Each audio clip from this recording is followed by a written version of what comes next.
Hello, everyone. Welcome to another live recording of the Managing Partners Podcast. My name is Kevin Daisy, and I'll be your host.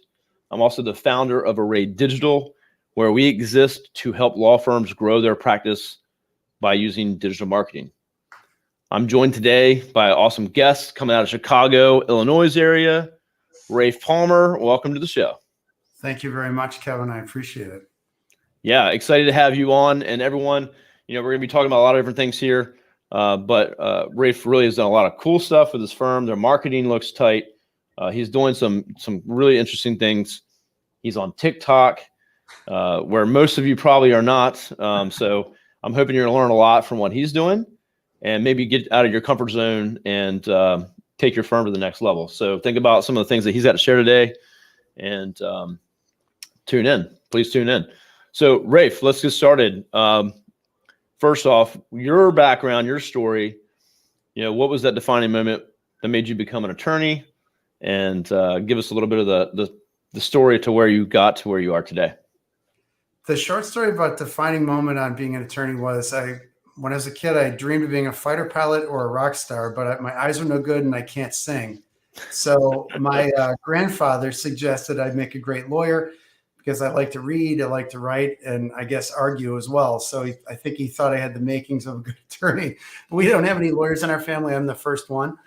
So I thought the competitive nature of trial practice attracted me, sort of the gunslinger thing. So late in college, I decided I would go to law school and kind of close the loop on my grandfather's suggestion that I'd be a great lawyer.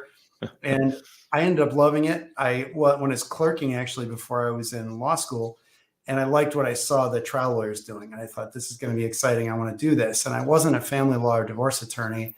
I started out doing personal injury, yeah, and doing auto accidents and stuff like that, and trying cases, doing that, and commercial litigation and a lot of other things. And I had a very colorful past, and I've reinvented my legal career a few times, actually. So the defining moment about being a managing partner or wanting to own a law firm came after frustration of working as an associate for a few years and thinking I'm not getting paid what I want to make, that I'm interested in business development and marketing and how a business is run. And that stuff just interests me also. And I just found I had a desire to learn some of that stuff. And I wanted to be at the front of the bus, not in the back. Even if it was a small bus, I wanted to be in the front. And I read Kiyosaki's book, Rich Dad, Poor Dad, and that blew my mind. Great book. Yeah. And that changed my entire life when I read that in 1998 or 1999. And I realized at that point, I need to own a law firm. I'm going to do it some way, somehow. I'm not sure how, but eventually I'm going to figure this out and do it. So that's how it started. I love it. And how many attorneys that I know or have talked to or got to interview, you don't start out knowing how to run a business. And a lot of attorneys don't still know how to run a business. They're a lawyer and they're a technician, right? They're a practitioner. Yes. And so, I'm all about business and running businesses, and no matter what the business is, but that you got to get that figured out. So if you're listening right now too, you're running a business, and that's what you got to get good at. And so I love that. Great book, Rich Dad, Poor Dad. I only got to think about 2 years ago. It was the first time I actually read it. So a little bit late to the game, but a great book. Everyone should check that out. Absolutely. It's kind of like a fundamental. I have my sons read it, and they're in college. It's if you have that mindset, it helps set the course for the rest of your life. I wish I'd read it sooner, but it was in enough time to help me out. So yeah, I commend it to anybody's reading for sure. Yeah. So to your point, my son is 10, my daughter's 8. That book makes me think a lot about what I say and do and how I treat them and how they understand when they want to buy something or get money from a birthday card or whatever. Yes. And what that all means, what we're going to do with it and what it means. So definitely something that everyone should take a look at that if you haven't read that book. But so let's transition over to you started your own firm. You've kind of shifted gears. You started out in PI. What do you specialize in now? What is your firm known for? and give us like a little bit of a profile maybe on the firm itself. Sure. I've owned a couple different firms. This firm I joined in 2009, STG Divorce Law. I co-own it with my wife, actually, Julie Guman, as my partner. We own it. And I've been with the firm now, whatever it's been, about 11 years or so. And I've been the managing shareholder for 3 years now. So since the beginning of 2018, and had a management role before that, but officially became the managing shareholder in the beginning of 18. So I've owned and managed a law firm in the past in the early 2000s, and then had my own business, my own firm for a while, then came to this firm. So we are a 15 attorney divorce practice. We do other bits and pieces of family law, but divorce is the main thing. We have 4 offices, 15 lawyers, and we are in the Chicagoland area in Illinois. So that's a little sketch about our firm. We've been around since 1994. So nice. We've got a long-term legacy in the practice and have a great reputation, and we intend to keep it and grow it. So and that's a good size family law firm. Like that's pretty large actually. Typically 7, 6, 7 is what I come across at the biggest. We're the largest outside of out of downtown Chicago. We're the biggest divorce firm in Illinois outside of Chicago. Okay. Well, that makes sense. Yeah. So, congratulations on that then. And so divorce is your big thing. And I want to talk about how you get clients. Sure. Next is a big piece. Obviously, we do digital marketing for law firms. All I like to know is how do law firms run and how do they get clients? And that's pretty much it. But tell me, what have you guys done that's really been successful to get clients marketing in the Illinois area? So we've transitioned dramatically in the last few years to internet marketing and social media.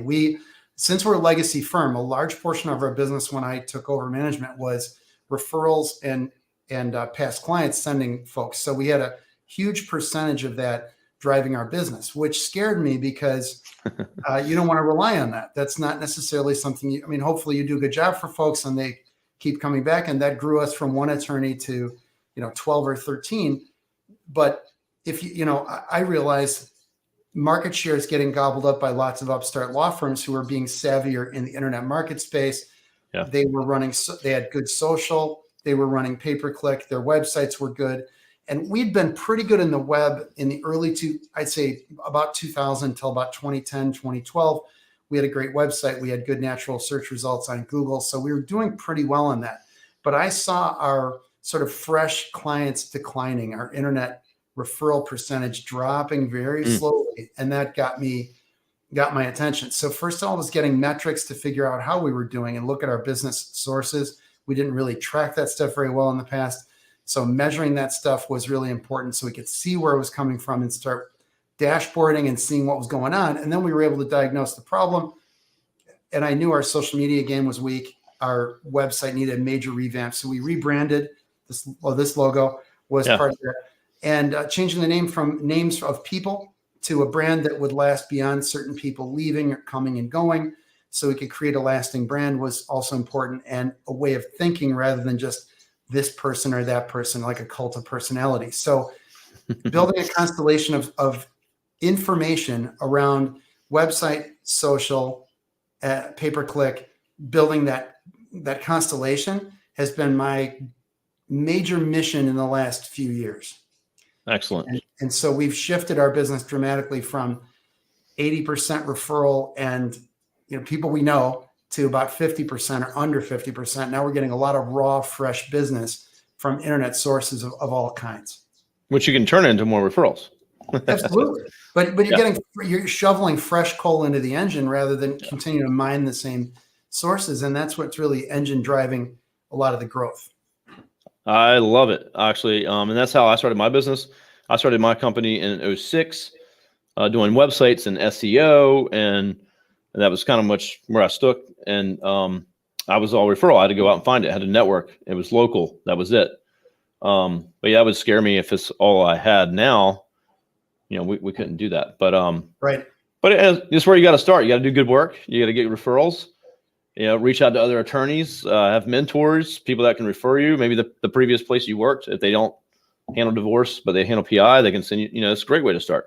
And these things all work if you execute on them. You have to be consistent and persistent in executing. You have to pick a couple of channels. We have the resources to pursue several channels. So we can afford pay-per-click. We can afford a great website. And I have folks doing writing for it, all these things.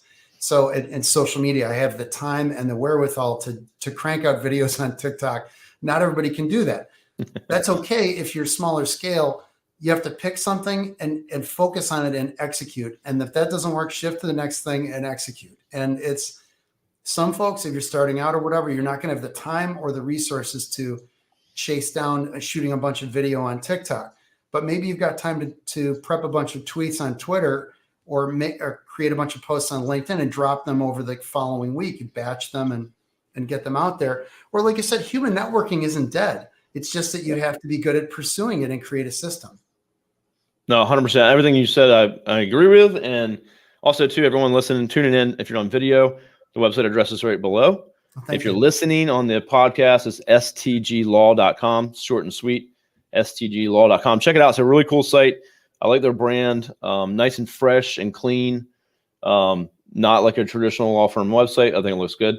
I like your all's logo and brand. Some of the things you said there I want to pick up on is, one, all the channels online work.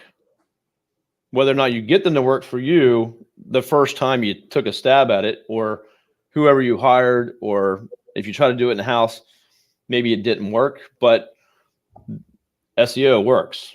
A good website works. Advertising works. Social media, TikTok, Instagram, LinkedIn, Facebook. I've had folks on here from every type of law practice area that have had it and make it work. So and I think sometimes attorneys are like, well, that won't work for me. That's not going to work for me. And that's not the case. And there's another gentleman that we're actually talking with now. He was a guest on. He's got 500,000 followers on TikTok. He's an old white guy, lawyer. You would think there's no way this guy's on TikTok, and he shouldn't have 500,000 followers. So people are doing it. I mean, and it works for them. And so I guess, get out of your mind that doesn't work. I tried it once before. I had someone tell me that earlier with SEO. Yeah, I tried SEO. It doesn't work. Well, and you're making a good point. These things are all cumulative games. They're games of incremental improvement.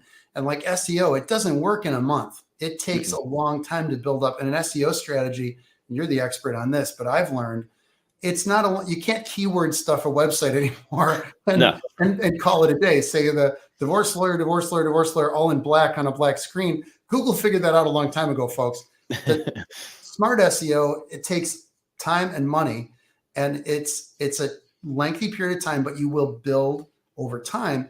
Yeah. And the other forms of marketing are the same thing. When I started on TikTok, I had my mom and my sister followed me. And then, but you do a video and then the algorithm on TikTok is wired to be viral. So you have a video that gets a good watch time. TikTok shares it to a bunch of other people and eventually the algorithm starts to figure out who likes your stuff. So if people watch similar videos, it's blowing that video to larger numbers of people. And the algorithm sends it to your followers originally. Then if they like it, a bigger group of people and a bigger group of people. And even though I have 14,000 some followers right now, started out with 0, but I'll have a video that hits 75,000 views and a bunch of shares if it's the right topic. And sometimes you have no idea what's going to be viral or what interests people. You just have to keep taking shots every day. To use the hockey analogy, the more shots on goal you have, the more you're going to score. It's very simple. Right. It's just persistence and keeping at it, and also watching other folks who are successful. Like you said, watch this guy who's got 500,000 followers. Look at his videos. What's he doing that you're not doing? Maybe it's not something you want to do, but what works for you, and be natural, be yourself. I watched a bunch of your videos, and everyone, you can take a look and follow him. It's just Raiford Palmer.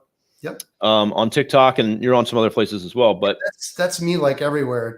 My name on Facebook, Insta, TikTok, Twitter. I'm really all over the place with. Well, I'm lucky like you. Kevin Daisy there's a DAISEY. I got that everywhere. So there's not two of them, which is good. Right. But but yeah, you have to find what works for you. Be yourself. Don't try to be something you're not. Just have fun with it. We had a film crew in here yesterday, and I made, I think, six reels for Instagram, and those are gonna go out, the next couple of weeks. So like, Tuesdays and Thursdays and, whatever. And reels are new for me personally. And so, we got people that do it all for us. We pay them to come in. I got people that post it. So yeah, if you don't have the resources, do it. Just start messing with it. If SEO, you got your phone. Yeah. All you need is this, folks. There's nothing. I do all my TikTok on this thing. The post, half of the posts I do myself and edit them with TikTok's app and drop them on Tuesdays, Thursdays. And then I have a team that does some editing and does some nice graphics on some of them Monday, Wednesday, Friday, but you don't need a team to do it. You can shoot them yourself on your phone. There's a million tools out there that are free or low cost to help edit these things. It's just a matter of, if you have time, great. You can put in the time. If you have money, you can have someone else, leverage their time to do it. Yeah, 100%. And I think that goes with just, anything we're talking about, right? There's different channels. There's different, SEO, which I believe in that strongly. It's somewhat logical and scientific on, okay, here's what we're going after. Here's what we're going to write and backlinks we're going to get. But you sometimes don't always know which one's going to really hit it. And you're putting out more content, just like with TikTok. You don't know which video is going to just for whatever reason, blow up and take off, So you just got to keep putting stuff out. You got to be consistent. Right. And one other tip I would have is for people is know your business and understand how people in that market find you. So, for example, you mentioned before the show LinkedIn and how you've got a presence on LinkedIn. I'm there too, but we're really a direct to consumer business. I mean, folks are looking for divorces. They're looking online at night or during the day, and they're searching for divorce law firms typically. Maybe they're asking a friend, but it's usually not a B2B type thing. It's rare to get referrals from LinkedIn for us. But occasionally a lawyer on LinkedIn, like a business attorney, will say, well, I have my client needs to talk to someone about a divorce. So it does happen. But for us, it's more of the direct to consumer. So Facebook's big for our demo. Our demo is 35 to 55-year-old folks. They're on Facebook. They're also on Instagram, but they're not on Snapchat. You kind of need to know. Now, eventually they will be. Our folks are going to get older, and now older people are trending on TikTok. My dad's on TikTok now. He's on his mid-70s. So you find the thing that works for your market, and then, like we said, and then take a stab at it. Don't give up after a short period of time, though. It's going to take time, but you'll find it builds, and a lot of content can be recycled as well. Don't have to use it only once. Repurpose. And that's something that we try to do here. Like this episode right now that we're filming, this is going to be on YouTube. It's going to be on our website. It's going to be on the podcast as the audio version. It's going to be probably a half a dozen micro content pieces, Instagram stories, Instagram post. It'll be all over the place for my company and me personally, LinkedIn, Facebook, from one 15-minute episode that we're recording right now. Right. And so don't put all the effort in and then stop at that one piece. Take that one bit of effort you put in and 10x that. Yeah, and it's with the technology, it's just easier and easier to do. You do a podcast or you shoot a video, you can extract the transcript, you can pull the audio off of it. The tech makes it so easy to do this. These are things that were impossible without sophisticated technology several years ago. And now this is stuff that apps on your phone can do. It really is. And we actually do transcripts for this too on our website. Gives us good SEO value. And then, so there's just so many things you can do. And if you can't afford to hire, like say my company, we're an agency where we do the work for you. Fiverr, you can go online and hire people that can just do simple tasking for you. You can get a virtual assistant. So there's cheaper other ways to get it done. And just find those like small tasks that you just like, I can't do it, and get someone else to do it for, a fair price. Absolutely. So yeah. And then there's just so many things out there. Buffer. There's other apps you can use to load up your social media. Have a social media planning day fill up your buffer, which basically allows you to put all the posts in there and post them later for you. Right. Facebook, you can schedule posts, spend a couple hours one day, and then you're done for the rest of the week, or maybe the rest of the month. Depends on how many you want to post. We use Sprout Social, and we, have everything preloaded in there, and everything's planned ahead of time, and the content drops, at regular intervals. And also, you do the research and find out when your content's going to get the most, viewers, views, and shares, and then you dropping it at the appropriate time. So the more eyeballs see the content. Yeah, all that stuff's available. Just Google best time to post on Instagram, best time to post on LinkedIn. People have done all this study and information, and all you got to do is go look for it. So, there's no reason for anyone not to do it other than they're scared to do it. They don't think it's going to work, or they think they don't have the time. And so, and also I would say, don't think you can't get an audience. You may say, well, there's somebody else doing it. Yeah, but they're not you, and they're not in your particular area. And maybe there's somebody in Florida doing it, but it doesn't mean you can't do it. You're in Illinois, New York State, or somewhere else. There will be an audience that likes you and wants to follow your content. So don't worry that there are 3 other people doing it on Instagram, or don't feel like you're copying somebody, or don't let that bother you. There will be an audience for you as well. Well, yeah, think about it like this. So say you're a law firm in Chicago and your office is right here, and you're the only one for like 10 miles for years, right? And then boom, here comes another law firm next door. They're going to take some of your market share. They're right next to you. Google My Business is going to get ranked. They're going to get SEO value. They're going to start taking your customers. So you either can do something about it and play in the game or not. So, and that's what you said in the beginning, 8% referrals. And there's all these new firms popping up that are doing cool, exciting things. They're paperless, they're virtual. Yep. And you got to do something about it. You got to step it up and get in front of these people. So, and we've really been leading into the technology. We're an all remote law firm now. We have physical locations, but they're really just to meet clients. And our lawyers have a place to go if they need to, maybe their kids are distracting them or something. But we went all virtual at the beginning of the pandemic, and we're staying that way. And it's worked out beautifully. The tech has worked really well. I'm actually in my home office now. So it's really, we've found a huge advantage to leveraging the technology, and our clients enjoy it as well. Yeah, it's awesome. And, but that's what you got to do. You can't stay stagnant. You got to pivot. You got to get out of your comfort zone, TikToks and all the cool stuff that's happening out there. But, all these channels, no matter what they are, all these different things can work, and they're working for the people that put the time and attention into it. And so I think it's a great lesson out of what you had to share here today. Check out his TikTok too, everyone, and see what he's done. I mean, he's answering questions. And there's another good book, which I'm not sure if you're familiar with it, is They Ask, You Answer. It's the gentleman that I've actually got to meet before. It's Marcus Sheridan. But he had a pool company, so not a law firm, but he started blogging any question that ever came in from any customer. And he had a pretty big pools and spa company. Oh, my camera's going. Glorious. Focusing on my mic. There we go.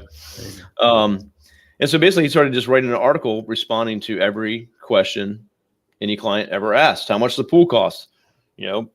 What's the right size of the pool? What's the difference between vinyl and a liner pool? Whatever. So, and his business is made, they're like the biggest pool company in the country now. But he wrote a book about it called They Ask, You Answer. And so that's what Raif's really done really well on TikTok is people have asked all over the internet questions, comments, and he answers them. Yeah. And it's all about divorce. And, it's great. You got a huge library on there too of videos that you've posted. Yeah. And it makes it, once people start following and they ask the questions, it makes shooting the videos easy, because half of them you're just answering the questions, and the viewers are driving the content. So you don't have to sit there worrying about, well, what am I going to talk about? Exactly. What am I going to, so I have another podcast called Journey to 100 Million. It's my personal podcast with my business partner. And we have over 1,000 episodes. And that's just me on video by myself talking about something. Yeah. And that's a pain. I got to make a list. What am I going to talk about this week? What happened in the company with my employees, my team, clients, whatever. And that usually becomes my list. But it takes a little bit of effort to figure out what I'm going to talk about. Sure. So it's nice when you get the questions and you can just answer them. So yeah, the viewers end up driving the content, so it becomes fairly easy to build it. And then when people see you're responsive, you get more viewers because people say, "Well, great, maybe it'll answer my question," and it grows. and then also, I mean, with divorce, I think specifically, that's not a wake up in the middle of the night and go, "Oh, I'm going to get a divorce today." People spend time, a year and a half.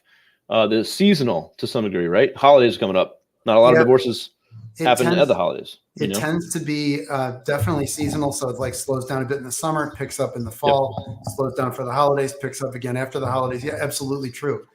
And so they have to be immersed in and feel like they know you. And if they do, when they're like, you know what, I just, ready to make this decision. I've been watching your videos. I feel like I know you. And I've had clients come to me saying, I feel like I know you. I'm ready to sign it with you guys now. And I'm like, I don't even know who these people are, but yes, it works. I've seen it happen. It's happened with me, and I'm sure you get that happen with you. So absolutely. You build up credibility through social because people really feel like they know you, and you build up trust before they even come in the door. You're absolutely right. That's a very unique change in a service business where they maybe saw an ad in the Yellow Pages back. I'm old enough to have had Yellow Pages ad and watch them die too, by the way. But people would. I helped them die, I think. Well, yeah, and then I switched over to as the tech changed, we built a website and all that, so we made it fine. But it was an interesting time seeing that transition occur right before our eyes, where we would get 75 calls a month from our Yellow Pages ad. Then it was 65. Then it was 50. And it was 30. And it was like you literally watching it die off in real time. And the credibility you'd have to build from the minute they walked in. So what does the office look like? Was very important, still important to some extent. How they answered the phone. Yeah, all those things were obviously still important, but far more important back then when nobody really knew anything about you or your law firm until they walked in the door. Now, a lot of them are pre-sold because they've been reading the articles, seeing you on social media, seeing Google reviews, and they say, well, this guy's awesome. They have no qualms about coming in and meeting with you. It's to some extent perfunctory when they come in for or even people. Or better yet, he answered my question online. Right. How powerful is that? Yeah. Right. Who else would I go to? I mean, that's, unless I was not in your state and I couldn't work with you or something, but sure. Other than that, it'd be like you answered my question. I'm not going with anybody else. Like you already helped me for free. So I think that's just super powerful. And I think, think about seeing a billboard with an attorney on it in a nice suit sitting there. Call us now. Like you have no allegiance to that person and don't even know who they are. And that billboard can't, it can't replace like a video or, where you're online talking and giving helpful tips. There's just no way. Well, one other thing is you're meeting them when they're looking, thanks to social being 24/7. And those posts are all out there. If it's midnight and they want to go through my videos and find something to interest them, they can. If they're Googling, they can do it anytime they want. You don't have to, the doors don't have to be open in the law firm, and they're able to make a connection with you 24/7, 365. And that's a powerful, your marketing force is awake 24/7 working for you. Then of course, the next thing is, are you ready to accept those calls when they do come in, and can you deliver quickly? And you better have an infrastructure to deal with the folks when they want to come in and talk to you. Yeah. How's your intake process next? Yeah. Do you want me to talk about that? Tell me what you guys do for that and how you manage your case pipeline. What's that looking like? Sure. So we formalized an intake team a few years back. We used to have just our paralegals would answer the calls as they came in, and that wasn't their main job. So it was sort of a distraction for them to handle new client calls. Well, that's not a great way to approach new client calls because they're the lifeblood of the law firm. So we had asked one of our paralegals to become an intake specialist, and we did some training. She agreed to do it. She wasn't sure that she'd be busy enough doing it. I felt otherwise, and it became her full-time job. And then we added 2 more people to that team. So we have 3 full-time intakers, and their mission in life is getting those people in the door, getting consults scheduled, vetting them, running conflicts checks, all that stuff. And it's down to a well-oiled machine at this point. and they collect the consultation fee for the people where we charge the fee. They vet people, like I said, and pre-qualify clients. They listen to their story. They talk to them and make a connection. We have people are great listeners, and then schedule the consultation. So it's working out very well at this point. And also they're awesome. entering data into our system. So we have notes and we know what these folks are asking about when they come in. So when the consultation occurs, the attorneys have the information they need and can have an effective consult. So that we had a much more rough system before with really no follow-ups and, kind of an old school system where people called and it was much more ad hoc. And so we systematized it and it's worked out very well. Well, it's excellent. Kudos on you for that. Thank you. And I know that's, we're an agency, but that's been the biggest difference for us as far as we don't have like an intake call problem necessarily, but just client onboarding and that whole experience from the start to onboarding to the first day to the first month to the first 90 days.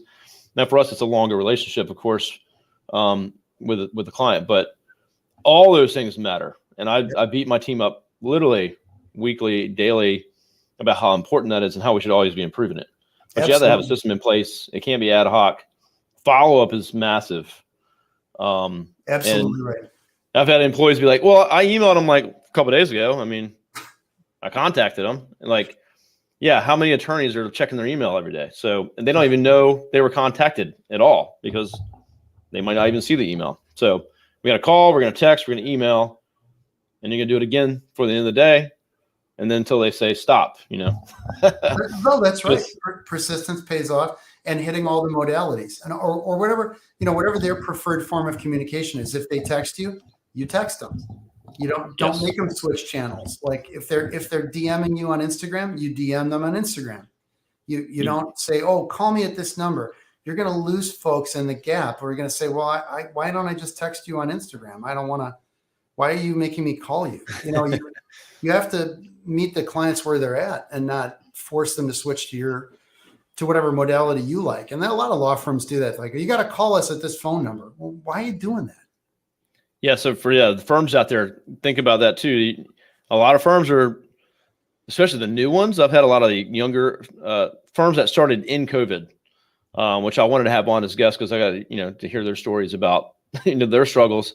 Right. But they had no choice. They're like, I'm paperless, I'm virtual, and I meet clients wherever they want to meet. I don't care if it's on TikTok or LinkedIn or Instagram or, whatever. They don't care, and they're doing it. And so they're taking advantage of the landscape that's out there.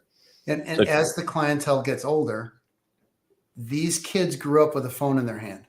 Mm-hmm. They're going to be your paying clients. If they aren't already, they're going to be soon. And if you don't meet them where they're at, they are not going to call you. They're going to call the young guy that just started his law firm down the street and is willing to text them and willing to set up a consult DMing on Instagram.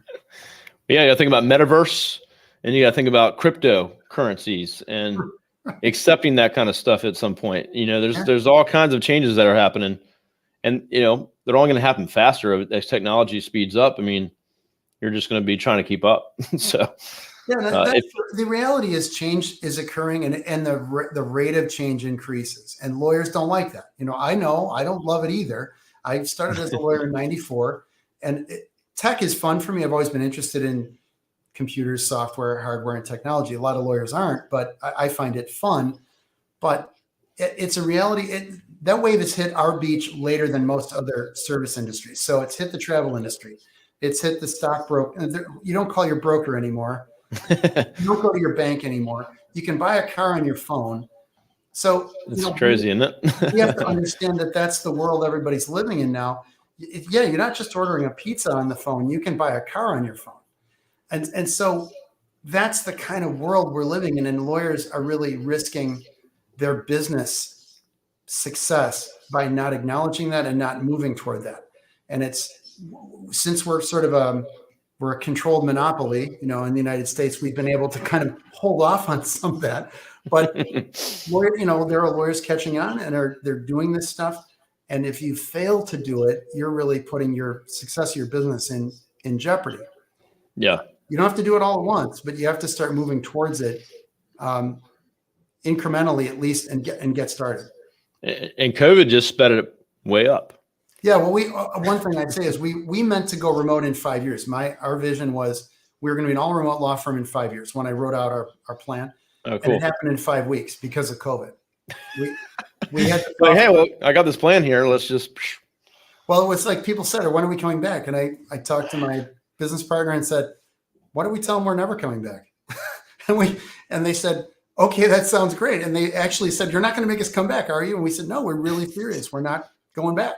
And we've had everything's been on Zoom ever since then. Stand-up meeting at 8:45, attorney meeting every Thursday, staff meetings, all this stuff is on Zoom.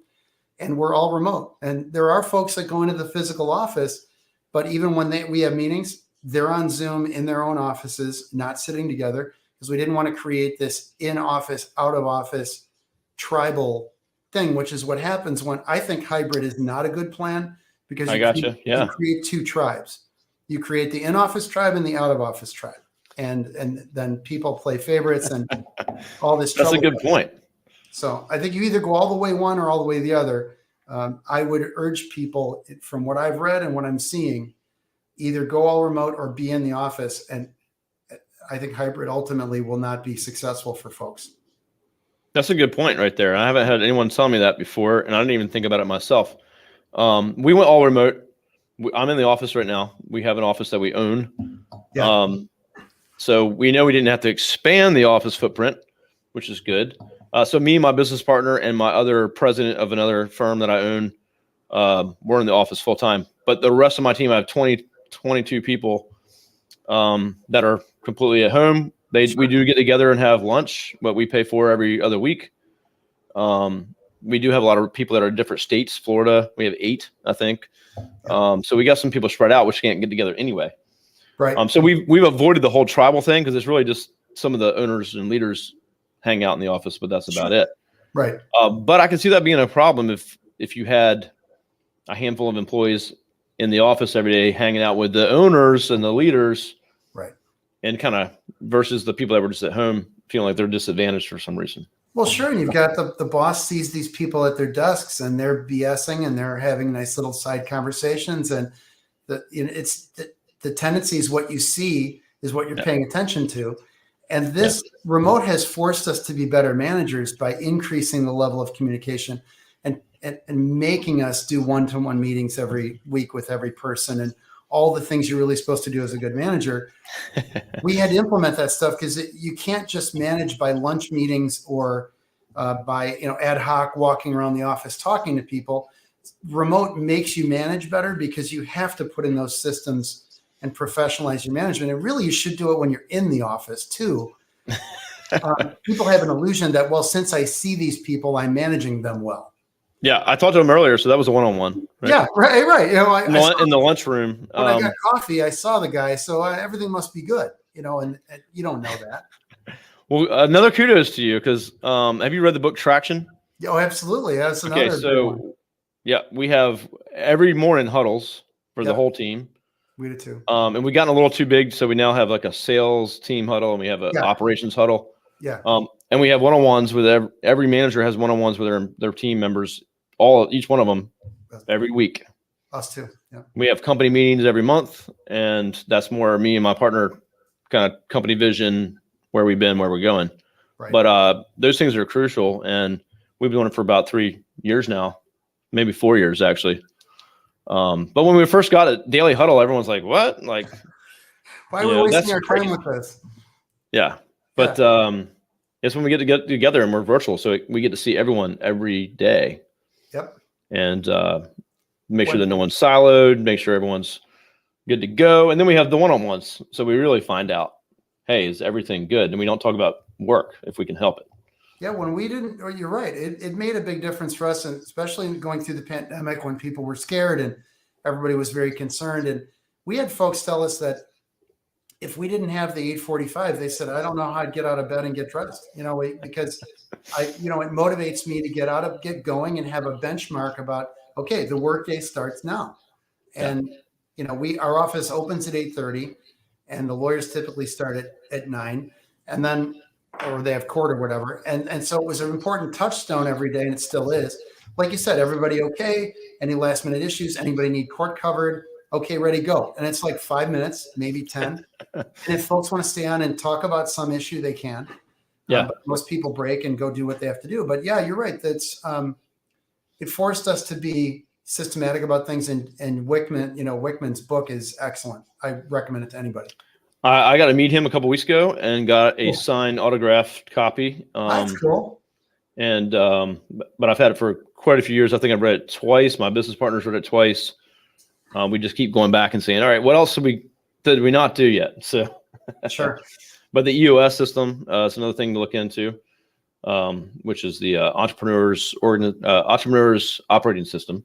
Yep. Which is kind of what the book's based on. So, well, cool. I don't want to take up too much of your time. Last question. What do you kind of see coming down the pike? What's the plans for the next couple of years for your firm? Plans are further expansions. We just we added 2 lawyers at the beginning of the year. We just added 2. We added 2 kind of newbies at the beginning of the year. We just hired 2 very experienced lawyers. One out of a state's attorney's office. She's a great trial lawyer, and the other one has several years divorce experience.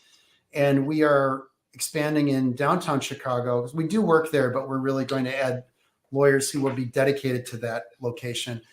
And we want to grow into the other county. We already serve all the counties around Chicago, but we want to add local offices in those. So we already have 4, and we use Regis and other similar places to get office locations. Nice.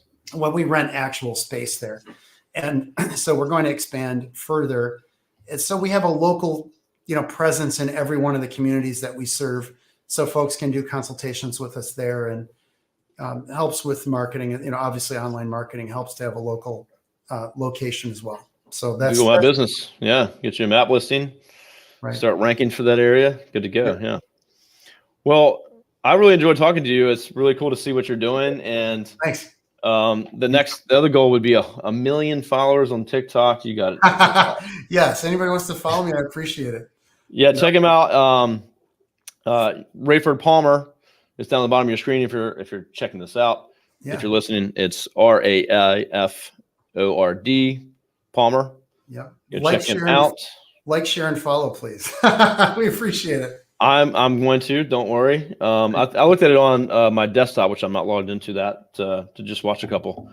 But I'll get on my phone here shortly and should be sure to follow you. But a lot of good tips and lessons here, everyone. If you're listening to this episode, talked about a lot of different things. So everything from marketing to technology and working remote and managing your teams. So a lot of things covered. I definitely check this episode out again if you are tuning in now. And Raif, I just appreciate you sharing everything today. So my pleasure, Kevin. Thanks for having me. Yeah. So also check out their website. Also a really nice job with the website and their branding, their style, everything like that. So stglaw.com. This episode will be up live soon on our website, arraylaw.com/podcast. So if you search by Illinois or divorce or family law, you should be able to find Raif. He'll be up there soon.